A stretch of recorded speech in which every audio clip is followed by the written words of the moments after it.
second song naman namin.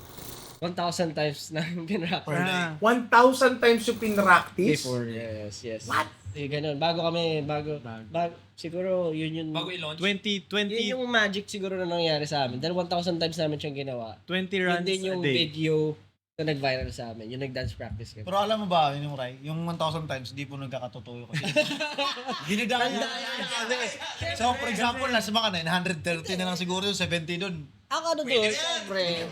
Diba? At least ginawa naman namin na, tinry namin 1,000. Minsan, ginagawa pa rin naman. Pero dalawa na yung tatang natin dyan. Isang round, dalawa. Basta walang nakatingin.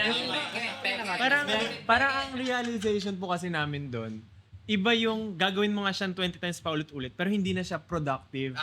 So ngayon po recently, when we practice, we make sure na merong nakatutok, efficient po siya na parang kahit ilang runs lang, gantong oras Hindi lang, naman dapat na 1,000. ma-achieve namin yung goal. Accuracy is better than strength. Yeah. So, Quality over quantity. so parang ano lang, parang tinataas nyo na lang yung quality Yes. ng practice nyo kesa yung ginagawa nyo lang for the sake na tumaas yung numero. Masabi marami. Masabi lang, okay. Pero noon kasi yung training namin, as in, everyday, pare-parehas lang, parang may robot. Ganun yung Paano? namin.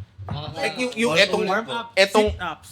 1,000, 1,000 yun, di ba? Ay, 400 sit-ups. Tapos turn, ballet turns. Dahil pa namin si One Punch Man. Legit, Saitama, mga kwenta. Doon narinig ko kasi Saitama, sabi ko, ano ba naman yan, pambata. Siya, 100 lang. Teka, nagsi-sit ups kayo bago kayo mag-practice ng sayaw? Yun po yung warm-up. Warm-up na. So, kumbaga po, stretching. 100 na ganito, tapos patagilid, tapos 100 ulit na ganito, tapos May music. Parang no? atleta nga. Parang athlete din Ang talaga. heartbeats din naman namin, kung parang athletes na rin. Usually pag nagpapa-check up, sabihin, bagal ng athlete ka ba? Tatanungin ka muna, gano'n. So, parang doon mo na-realize, athlete na rin talaga yung ginagawa namin.